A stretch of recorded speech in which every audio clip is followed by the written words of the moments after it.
sécurité. C'est-à-dire en France, plus que dans les pays où nos frères et sœurs sont persécutés. Je vais vous raconter une petite histoire, ça se passe pendant la Première Guerre mondiale en 14-18. Il y a 2 soldats qui étaient dans un camp, et à ce moment-là, avec d'autres soldats, le camp se fait attaquer, donc ça tirait dans tous les sens, et puis les 2 soldats, entre guillemets très courageux, vont se cacher sous un camion. Et puis ils restent là tout le temps de la bataille, de la fusillade, et puis la fusillade se termine, et ils sont sains et saufs, tout va bien, et puis ils ressortent comme ça, puis par curiosité, ils vont regarder ce qu'il y avait à l'intérieur du camion. Et à l'intérieur du camion, il y avait des caisses de dynamite. Alors là, je ne sais pas si c'est le camion qui les a protégés, ou si c'est le Seigneur qui a évité qu'une balle touche le camion à ce moment-là, parce que je pense qu'il n'aurait pas resté grand-chose des soldats. Donc c'était une fausse sécurité. Et souvent dans notre vie, on a des fausses sécurités. On traverse tous, durant certaines périodes de notre vie, des moments de désert, des moments de difficulté. Et ces moments difficiles peuvent soulever en nous certaines questions. Pourquoi Dieu est si lointain? Pourquoi il n'agit pas pour me délivrer à ce moment-là, pour me sauver? Pourquoi il n'agit pas tout de suite? Pourquoi c'est si long? Et puis même ces interrogations peuvent, dans certains cas, nous éloigner de la foi, compromettre notre foi. Est-ce que Dieu m'a abandonné? Est-ce que Dieu m'a oublié? Et ce matin, j'aimerais voir avec vous une histoire de l'Ancien Testament, l'histoire du peuple d'Israël. Et je crois que cette histoire peut nous aider à comprendre des choses sur la manière dont Dieu intervient, sur la manière dont l'amour de Dieu et la fidélité de Dieu vont se manifester même au sein de l'épreuve. Alors lisons ensemble une histoire dans 1 Samuel 7, du verset 1 au verset 17, je vais le lire dans la version seconde. Et on ne va pas lire tout d'un seul trait, mais voilà, je vais découper le texte. Donc la première partie, je l'intitulerai « Des temps d'oppression et de confusion spirituelle ». 1 Samuel 7, versets 1 à 2. Les habitants de Kirjat-Jéarim, désolé pour la prononciation, vinrent et firent monter l'arche de l'Éternel chez eux. Ils la conduisirent dans la maison d'Abinadab, sur la colline, et ils consacrèrent son fils Éléazar pour la garder. Il s'était passé bien du temps, depuis le jour où l'arche avait été déposée à Kirjat-Jéarim. 20 années avaient passé. Alors, toute la communauté d'Israël poussa des gémissements vers l'Éternel. Et je m'arrête là, pour commencer. Alors, on est dans un contexte spirituel troublé. Cette histoire se passe dans un moment difficile pour Israël. Elle clôture la période des juges. Et pendant toute cette période, il y a un schéma qui se reproduit. C'est le peuple s'éloigne de Dieu. Le peuple crie à Dieu. L'Éternel envoie un juge, délivre le peuple. Il y a un retour du peuple de Dieu auprès du Seigneur. Et puis ça recommence. Le peuple s'éloigne de Dieu. Le peuple crie à Dieu. L'Éternel envoie un juge, et ainsi de suite. On est dans ce cycle-là. Pourquoi l'arche est-elle arrivée dans la maison d'Abinadab? On le découvre au chapitre 4 du premier livre de Samuel, où Israël va perdre une bataille contre les Philistins. Et ce jour-là, ils ont vraiment pris une rouste, voilà, une raclée, c'est une déroute complète. C'est terrible pour Israël. Avec l'arche, pourtant, Israël était sûr d'y gagner. D'habitude, c'est ce qui se passait. On allait chercher l'arche et il y avait des choses extraordinaires qui se produisaient. D'ailleurs, quand l'arche arrive à ce moment sur la bataille, on voit les Philistins qui se disent « Oh, l'arche est arrivée dans le camp de Dieu ». On entendait les cris de joie des Israélites et puis les Philistins, ils avaient peur, ils disaient c'est fini pour nous. Et puis il y a un gars un peu plus courageux qui a dit est-ce que vous voulez être les esclaves des Hébreux? Et là les Philistins ils se sont dit ah non, on préfère mourir. Puis ils se sont battus et ils ont gagné. Ils ont gagné. La première fois, sans l'arche, Israël avait perdu 4000 hommes. La deuxième fois, avec l'arche, Israël perd 30 000 hommes. Et en plus, ils se font voler l'arche. L'arche est capturée par les Philistins. C'est bizarre. Mais que s'est-il passé? Pourquoi l'Éternel n'est-il pas intervenu comme il l'a fait si souvent contre les ennemis d'Israël? Pourquoi? Bien parce qu'Israël avait mal compris l'alliance avec le Seigneur. Israël avait une mauvaise compréhension de la signification de son alliance avec Dieu. En fait, Israël considérait que simplement la présence de l'arche à ses côtés suffisait pour que la puissance de Dieu agisse, malgré tout ce qu'il pouvait faire à côté. Ça constituait en soi comme une garantie de l'action de Dieu en leur faveur lors des batailles, de sorte qu'ils auraient nécessairement la victoire. Et cette erreur de compréhension crée auprès d'Israël une attente d'un secours qui ne venait pas, et le peuple était déboussolé et déçu. À la fin du chapitre 4, il y a une femme qui accouche, et on lui dit, tiens, voilà ton bébé, c'est un garçon, réjouis-toi. Et en fait, elle apprend que l'arche a été prise, et en fait, elle dit, la parole qu'elle prononce, la gloire de l'Éternel s'est retirée d'Israël. C'était vraiment la catastrophe. L'arche était bien présente pendant la bataille, mais le problème ici était que le cœur d'Israël s'était détourné de Dieu. En fait, les Israéliens avaient imité les Philistins. Les Philistins avaient plusieurs dieux. Ils avaient un dieu, Dagon, mais aussi ils avaient beaucoup de divinités. Et Israël, à plusieurs reprises, et on va le voir dans le texte, il y avait l'Éternel, il y avait le tabernacle, il y avait les sacrificateurs, et il y avait l'arche. Et pourtant, Israël avait rajouté ce qu'on appelait des Baals et des Astartés. C'est-à-dire qu'il y avait des idoles qui étaient là, présentes dans le peuple de Dieu. Plus on avait de Dieu à notre côté, et plus on se sentait en sécurité. Un Dieu pour telle chose, un Dieu pour telle chose, un Dieu pour telle chose. Déjà, des fois que Dieu ne puisse pas s'occuper de tout.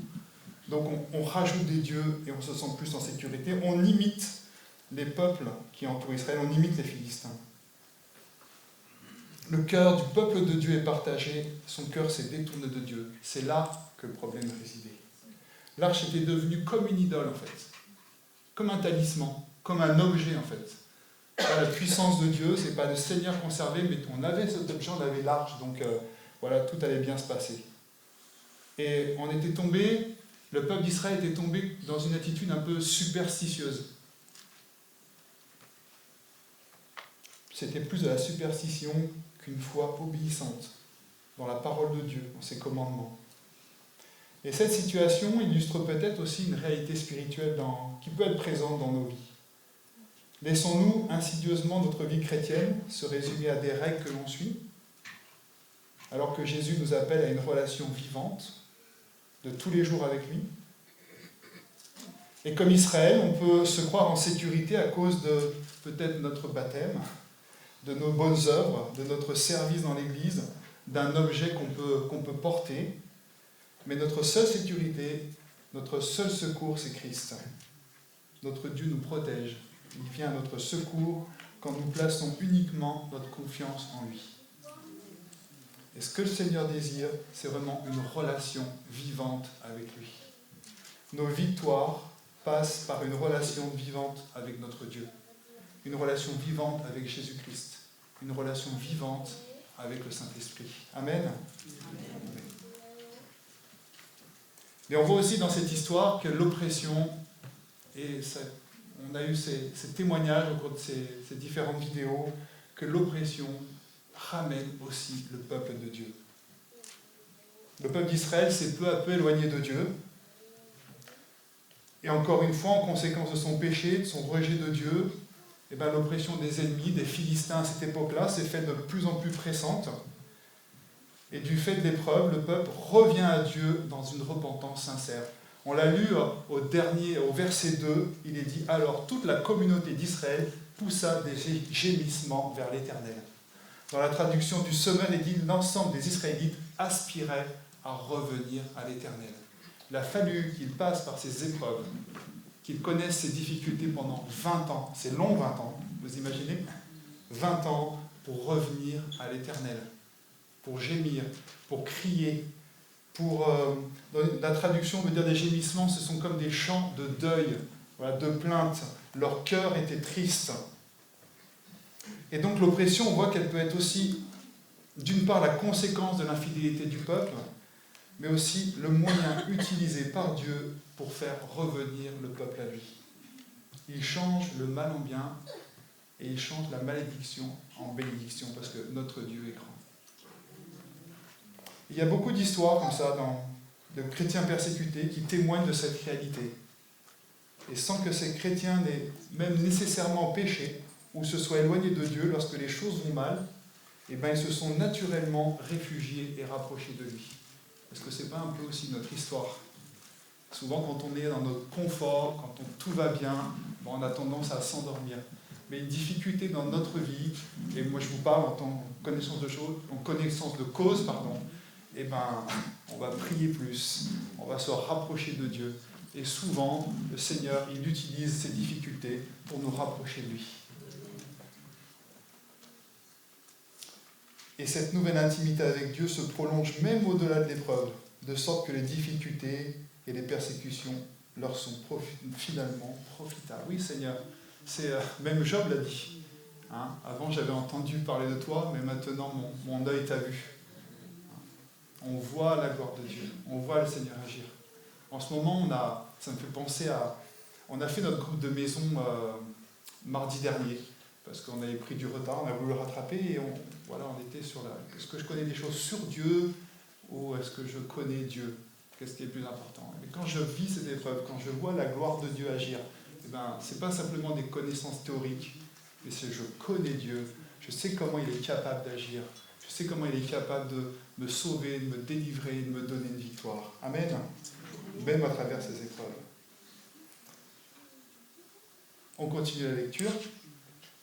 Samuel dit à toute la communauté d'Israël, « Si c'est de tout votre cœur que vous revenez à l'Éternel, enlevez du milieu de vous les dieux étrangers et les astartés. Dirigez votre cœur vers l'Éternel et servez-le lui seul. Il vous délivrera alors de l'oppression des Philistins. » Les Israélites enlevèrent du milieu d'eux les Baals et les Astartés, et ils servirent l'Éternel seul. Samuel dit, « Rassemblez-vous tout Israël à Mitzpah, et je prierai l'Éternel pour vous. » Et ils se rassemblèrent à Mitzpah, ils puisèrent de l'eau et la versèrent devant l'Éternel. Et ils jeûnèrent ce jour-là en disant, « Nous avons péché contre l'Éternel. » Samuel jugea les Israélites à Mitzpah. Là, on voit que le peuple de Dieu est vraiment dans une repentance profonde et sincère. Les paroles de Samuel ici montrent la nécessité vraiment de cette démarche. Il leur dit, si c'est de tout votre cœur, ça veut dire si ce que vous êtes en train de me dire là, c'est pas simplement des paroles superficielles, c'est si vous me dites ça sans arrière-pensée, si c'est vraiment de tout votre cœur que vous voulez revenir à l'Éternel, alors faites ceci, faites cela. Ôtez du milieu de vous les dieux étrangers, les Astartés. Le Seigneur, en fait, il désire ici que son peuple manifeste une repentance véritable et profonde. Pas de faux semblants, pas de paroles superficielles. Et c'est la même chose pour nous, lorsque nous revenons à Dieu, faisons-le sans arrière-pensée. Faisons-le de tout notre cœur. La vraie repentance, elle entraîne un changement de comportement, un changement de mentalité aussi. Elle entraîne de la tristesse par rapport à son péché. On voit le peuple de Dieu ici qui se met à jeûner. Elle entraîne la confession. Le peuple de Dieu va dire « Nous avons péché contre l'Éternel ». Et le peuple se détourne de son péché, obéit à la volonté de Dieu en se débarrassant de toutes ses idoles. Il se tourne pleinement vers Dieu en toute sincérité. Ce n'est pas simplement des paroles, mais c'est aussi des actions. Le cœur de l'homme est une fabrique d'idoles. Malheureusement. Loin d'être un problème d'autrefois, on pense que les idoles, c'est simplement les statues de bois ou de pierre voilà, qu'on trouve dans certains lieux, ou que des gens ont chez eux. Mais les idoles d'aujourd'hui sont plus subtiles, sont plus raffinées, mais elles sont toujours aussi destructrices parce qu'elles nous éloignent de Dieu. Elles représentent tout ce qui occupe la première place dans notre vie et nous domine. En fait, c'est tout ce qui passe avant Dieu dans notre vie, qui prend sa place dans notre cœur. Tout cela est une idole. Il peut s'agir des biens matériels, il peut s'agir de notre carrière, de nos relations, de loisirs, de sport, de divertissement, d'objectifs de vie, de cupidité, d'addiction, différentes addictions, à l'alcool, à la drogue, au jeu d'argent, à la pornographie. Tout ce qui peut nous attacher devient une idole. Et dans ce que j'ai cité ici, vous avez remarqué qu'il y a des choses qui ne sont pas forcément mauvaises. Une idole, ça n'est pas forcément quelque chose de mauvais, c'est souvent une bonne chose, mais qui est mise à la mauvaise place, c'est-à-dire à la place de Dieu. Et comment détecter une idole ? J'aimerais que vous vous posiez cette question. Une idole va entraîner un accroissement. On peut mettre la prochaine slide. Encore, voilà, au fur et à mesure, merci. Un attachement croissant. J'aime cette chose, j'aime cette personne ou ce rêve. Une idole aussi, je vais lui faire confiance.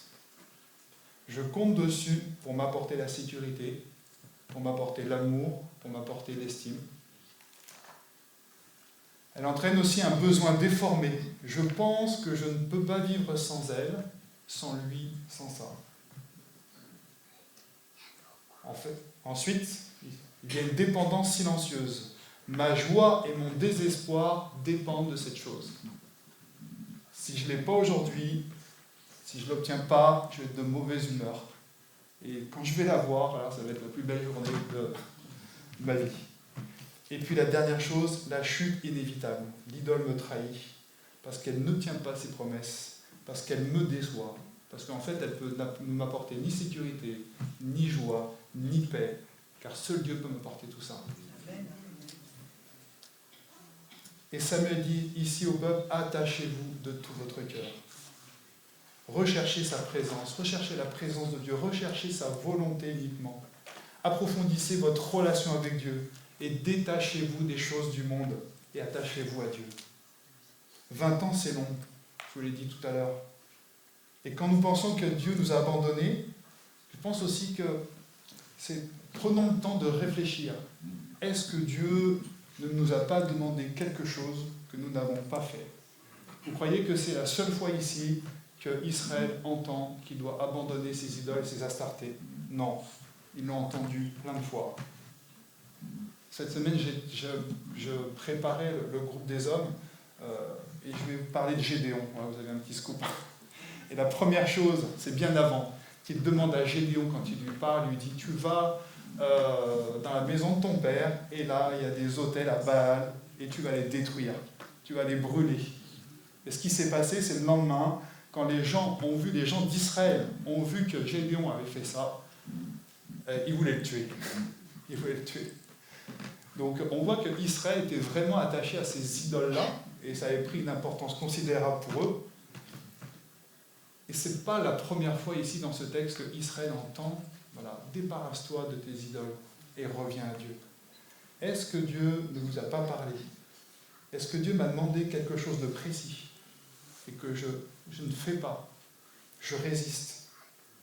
L'obéissance à la parole de Dieu, au Saint-Esprit, est nécessaire.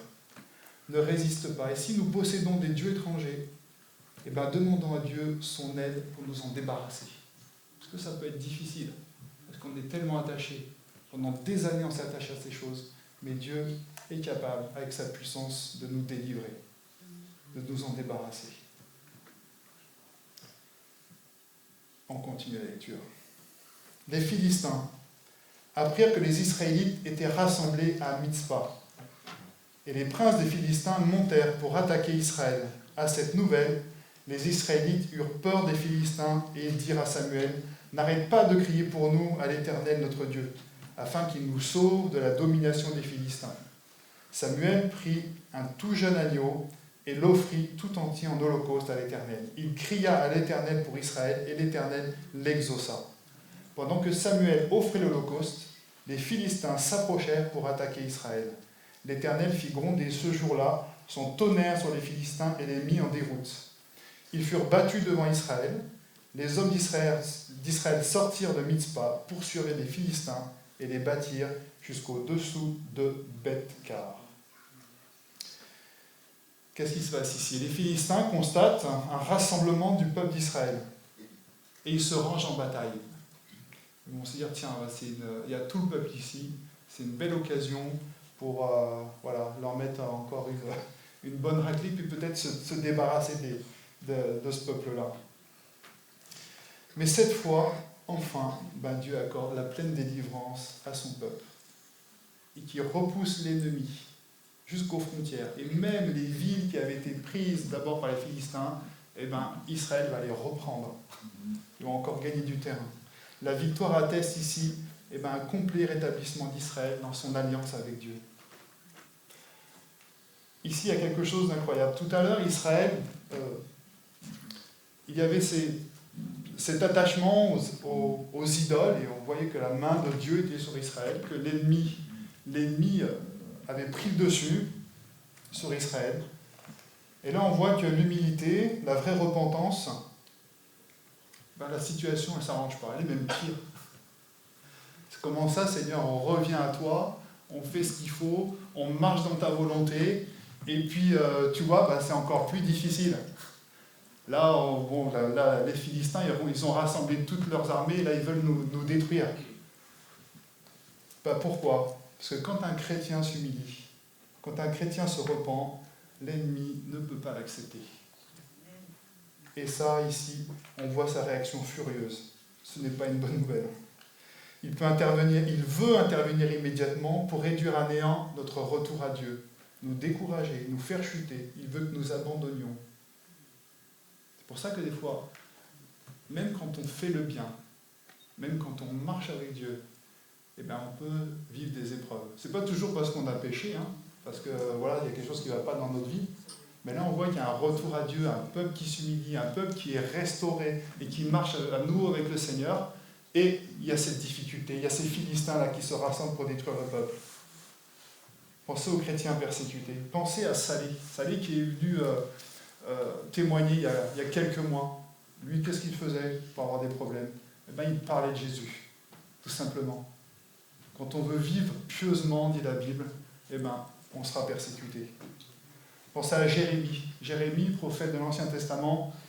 Le Seigneur lui révèle quelque chose pour le peuple. Il n'a pas envie de le dire parce qu'il sait qu'il va avoir des problèmes. Et puis, il va dire au roi, on va perdre contre Babylone et puis ça va mal se passer. Et puis là, le roi, il parle au nom du Seigneur, il fait simplement en fait, son travail de prophète. Il obéit à ce que le Seigneur lui demande de faire et là, on le jette dans une fosse.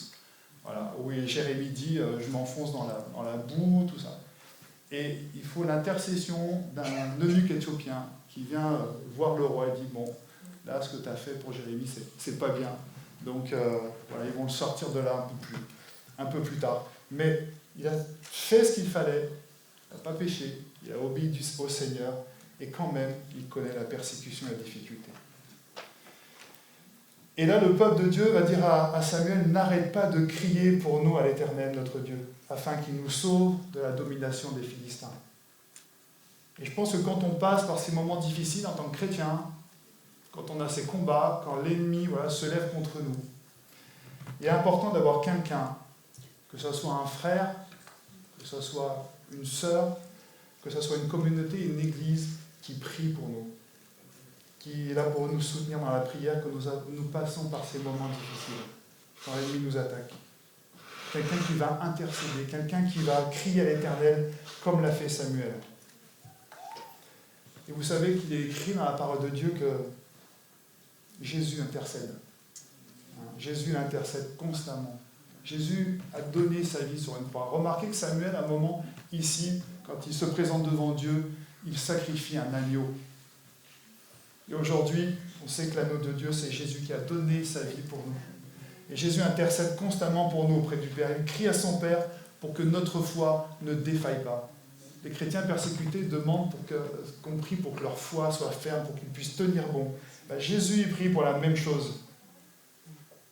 Et nous pouvons être sûrs que le Seigneur l'entend, que son Père l'entend, et exauce la prière de son Fils, et que nous allons tenir bon, même dans l'épreuve. Et ce qu'il y a d'incroyable dans cette histoire, même pendant que Samuel, déjà, il est en train d'offrir l'Holocauste, il commence à prier.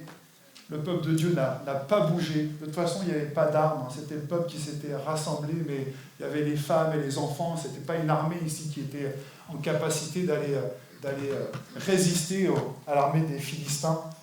Il dit, l'Éternel fit gronder ce jour-là son tonnerre sur les Philistins et les mit en déroute. C'est Dieu qui intervient, c'est lui qui a remporté la victoire. Ce n'est pas les armes du peuple d'Israël, c'est Dieu qui l'a fait. La situation était désespérée, l'ennemi plus fort. Et dans notre vie, je crois que, voilà, on est aussi souvent sans force. On n'est pas plus fort que notre ennemi, mais Jésus est plus fort. C'est Jésus qui remporte les victoires à chaque fois. Parce qu'il a vaincu Satan une fois pour toutes à la croix. Il est vaincu et Jésus est plus fort. Et nous sommes victorieux avec lui. Nous sommes victorieux par lui. Et pas par nos capacités, pas par nos propres forces, mais en Jésus seul. Alors on voit que ça finit bien. Et ce passage montre vraiment ce que Dieu peut et veut faire également dans nos vies. Il souhaite restaurer, il souhaite bénir chacun dans de nombreux domaines, nous accorder sa paix, sa joie. Une vie de liberté, de victoire est possible lorsqu'on revient à lui avec sincérité et repentance, ainsi que le peuple d'Israël l'a fait et l'a expérimenté. Amen.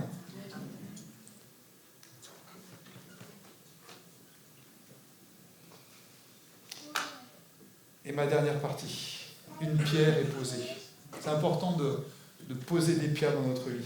Vous allez comprendre pourquoi. Il y en a qui vont avoir plein de pierres chez eux dans leur jardin. Bon, des petites, hein, c'est pas forcément des hôtels. Samuel prit une pierre qu'il plaça entre Mitzpah et Shem, et l'appela Ebenezer, en disant « Jusqu'ici, l'Éternel nous a secourus. » Ainsi les Philistins furent humiliés, et ils ne vinrent plus sur le territoire d'Israël. La main de l'Éternel fut encore contre les Philistins pendant toute la vie de Samuel. Les villes que les Philistins avaient prises à Israël retournèrent à Israël, depuis Écron jusqu'à Gath, avec leur territoire. Israël les arracha à la domination des Philistins. Il y eut aussi paix entre Israël et les Amoréens. Samuel fut juge en Israël pendant toute sa vie. Il allait chaque année faire le tour de Bethel, de Gilgal et de Mitzpah. Il jugeait Israël dans toutes ses villes. Puis il revenait à Rama, où se trouvait sa maison. Il jugeait Israël. Il construisit là un autel en l'honneur de l'Éternel. Amen. Ebenezer, la pierre du secours. Ça veut dire, jusqu'ici, l'Éternel nous a secourus. À la fin de cette histoire, une fois que la bataille a été gagnée, Israël délivré, Samuel a placé cette pierre pour commémorer cette victoire, pour en garder le souvenir. C'était un lieu, cette victoire s'était déroulée sur le même lieu qu'une défaite historique de 5 Samuel 4, subie vraiment des années auparavant. Cette défaite qui avait permis à l'ennemi d'installer son oppression. Mais enfin, un temps de délivrance, de repos est arrivé, la pierre est posée. Ebenezer. C'est une proclamation du plein rétablissement d'Israël dans son territoire, mais aussi et surtout dans son alliance avec Dieu. Israël maintenant va être béni, va vivre dans la paix, une paix qui va être durable, comme on a pu le lire. C'est une pierre commémorative posée par Samuel comme un signe de reconnaissance à Dieu, et ainsi qu'un rappel aussi pour les générations futures. Elle constitue un signe visible du secours et de la fidélité de Dieu à leur égard. Jusqu'ici, l'Éternel nous a secourus. Ça veut dire aussi que malgré les chutes périodiques, malgré la vie, le cycle en dents de scie, en haut, en bas, loin de Dieu, près de Dieu, on se rapproche, on s'éloigne, Dieu a toujours été fidèle. Toujours été fidèle.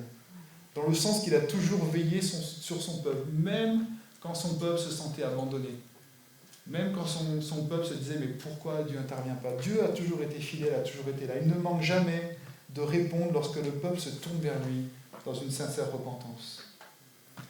Et Seigneur, il nous demande vraiment de se souvenir de tout ce qu'il a fait.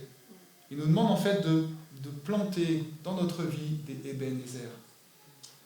C'est important de se souvenir de la fidélité de Dieu. Le psaume 111, verset 4 nous dit « Il veut qu'on se souvienne de ses merveilles ». C'est facile, nous pouvons rapidement oublier tout ce que Dieu a fait. Tout à l'heure, je vous ai dit que le cœur de l'homme est une fabrique d'idoles, mais le cœur de l'homme est aussi oublieux. On oublie. On oublie tout ce que Dieu a fait souvent.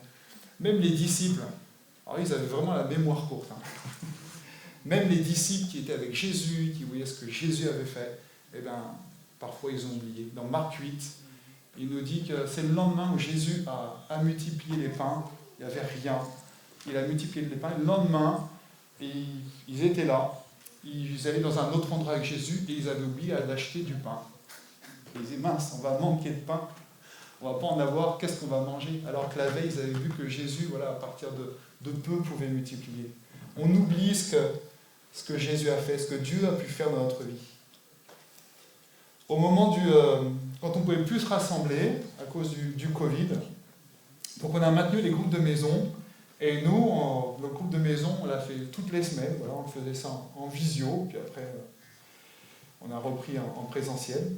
Et à chaque fois, on termine, et on le fait encore, on a pris cette bonne habitude de terminer nos groupes de maison par un moment de prière.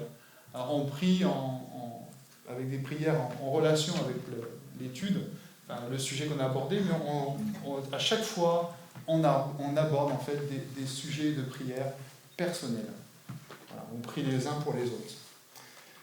Et un jour, une sœur qui est là aujourd'hui, elle m'a dit, si tu veux, je témoigne, mais je me dis, je peux témoigner 1 heure. Bon, non, c'est Maria.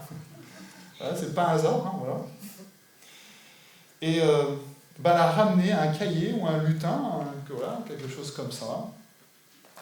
Et puis dessus, elle avait noté tous les sujets de prière qui avaient été exaucés. Parce qu'on prie, et puis on passe à autre chose, tout ça, puis on prie, on passe à autre chose, et le Seigneur exauce, on dit merci Seigneur, mais après on oublie. Et je peux vous dire que, il y avait beaucoup de pages, on avait beaucoup prié, pendant ces plusieurs mois, ces quelques années, et le Seigneur avait exaucé. Mais la plupart des choses pour lesquelles il avait exaucé, je les avais oubliées. Et quand j'ai vu ça, et qu'on dit, ah oui, c'est vrai, le Seigneur, il a répondu ici, il a encore répondu ici, il a exaucé, on a envie de dire gloire à Dieu. Seigneur, t'agis. Et vraiment, ce sont des Ebenezer. Ce sont des pierres qui sont plantées ici pour nous rappeler en fait de la fidélité de Dieu, pour nous rappeler de son alliance, pour nous rappeler de sa puissance, de ce qu'il peut faire dans notre vie. C'est des Ebenezer qui nous permettent de reconnaître la grâce de Dieu, sa puissance, sa souveraineté qu'il a démontré plusieurs fois dans le passé, même dans les situations difficiles. Et quand on lit, quand on se rappelle de ce que Dieu a fait, on se rappelle que c'est un Père qui est merveilleux, qui nous a sauvés en Jésus-Christ, qui nous a fidèlement conduits, protégés, secourus, et dans certains cas aussi corrigés avec son amour pour nous ramener sans cesse.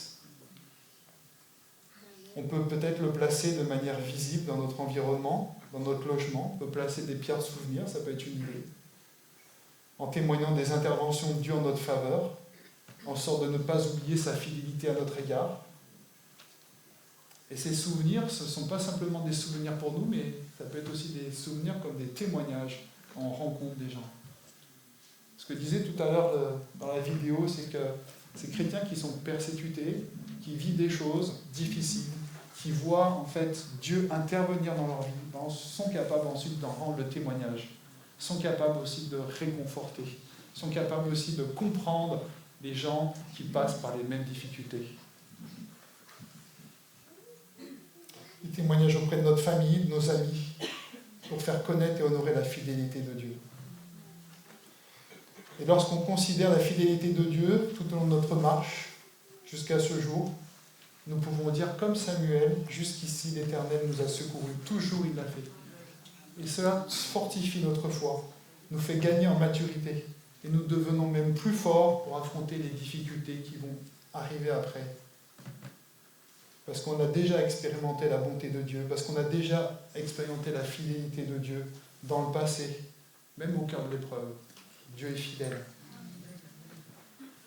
Pour illustrer, vous connaissez tous David, vous connaissez cette histoire avec Goliath. David, il s'est présenté, avant de se présenter devant Goliath, il était là avec Saül qui voulait le revêtir de son armure, et puis il ne pouvait pas la porter. Et David, il a dit, l'Éternel qui m'a délivré. David était un gardien, gardait des moutons. Il avait dû affronter un ours, il avait dû affronter un lion. Et il aurait pu se dire, mais Seigneur, pourquoi j'ai dû affronter tout ça? C'était parce qu'il avait prévu que David un jour se présenterait devant Goliath. Je pense qu'affronter un Goliath, ça doit être... je ne sais pas si c'est plus facile qu'affronter un ours ou un lion, mais c'est difficile. C'est encore une épreuve. Et David, ici, va dire l'Éternel qui m'a délivré des griffes de l'ours, de la gueule du lion, me délivrera aussi. Parce qu'il l'a déjà fait. Parce qu'il est déjà intervenu dans ma vie. Parce que ce n'est pas simplement une connaissance théorique, parce que je l'ai vécu. Il va le refaire, parce que je sais que Dieu est grand, que Dieu est puissant, que Dieu est fidèle. Il se souvient de ce que Dieu a fait pour lui dans le passé. Ce n'est pas simplement de la théorie. Et David ici ne va ne regarder ni à lui, parce qu'il n'était pas très grand, je pense, vis-à-vis de Goliath. Personne n'était plus grand que Goliath. En armes, il n'avait pas grand-chose, quelques pierres. Il n'a pas regardé à Goliath aussi. Il a regardé à Dieu. Et souvent, dans nos difficultés, soit on regarde à nous, soit on regarde notre problème, regardons d'abord à Dieu, et seulement à Dieu. Et attendons-nous à lui, parce qu'il agit. Il agit avec fidélité. Donc il est important de se souvenir de ce que Dieu a fait, dans les difficultés, quand l'ennemi arrive. Il est important de se souvenir de chaque délivrance, chaque victoire, chaque miracle, chaque fois que Dieu a répondu à une prière personnelle, voire une prière dans l'église. Quand Dieu a répondu, élevons une pierre du souvenir, notons-le sur un cahier pour ne pas oublier. Soyons même inventifs. Vous savez, on fait des albums photos. Quand on est sportif, on collectionne des médailles et des coupes. Et les gens, ils ont des centaines de coupes. Voilà, ça. Mais alors, souvenons-nous de ce que Dieu a fait. Et chaque fois que Dieu intervient dans notre vie, ne l'oublions pas, notons-le. Et j'aime ce verset dans Ésaïe 54, verset 10, qui nous rappelle la fidélité de Dieu. Quand les montagnes s'éloigneraient, quand les collines chancelleraient, mon amour ne s'éloignera point de toi, et mon alliance de paix ne chancellera point, dit l'Éternel qui a compassion de toi. Dieu est fidèle, on a une alliance avec lui en Christ, établie au prix de sa vie donnée sur la croix. Nous sommes sauvés, délivrés, aimés, nous sommes enfants de Dieu. Et là, ce verset dit que mon alliance de paix ne chancellera point. Et je vous dis ce matin que votre alliance avec Dieu, acquise par le sacrifice de Jésus, ne chancellera pas non plus. Ne sera pas ébranlée, parce qu'elle est inébranlable. Sachons regarder en arrière, pour considérer la grande fidélité de Dieu dans notre marche à ses côtés. Et la manière dont il permet aux épreuves de nous ramener constamment à lui. Réjouissons-nous des délivrances apportées, de son pardon toujours offert, de sa bienveillance sans cesse démontrée. On peut s'approcher de lui sans crainte, il nous accueille. Samuel n'a pas repoussé le peuple de Dieu ici, il a accueilli le peuple de Dieu. Il a exprimé en fait envers son peuple le cœur de Dieu. Et en nous appuyant sur l'expérience passée de sa fidélité, dans les bons et les mauvais jours, apprenons à revenir sans cesse à lui dans l'humilité et la repentance, de sorte à grandir dans notre foi et notre intimité spirituelle avec lui. Et soyons également attentifs à la voix du Saint-Esprit en nous, parce que nous sommes invités à être l'expression, le témoignage du secours et de la fidélité de Dieu autour de nous, auprès de nos familles, nos amis, notre entourage. Et je voudrais vous laisser cette parole ce matin. Jusqu'ici, l'Éternel nous a secourus. Jusqu'ici, l'Éternel t'a secouru et il le fera encore. Amen.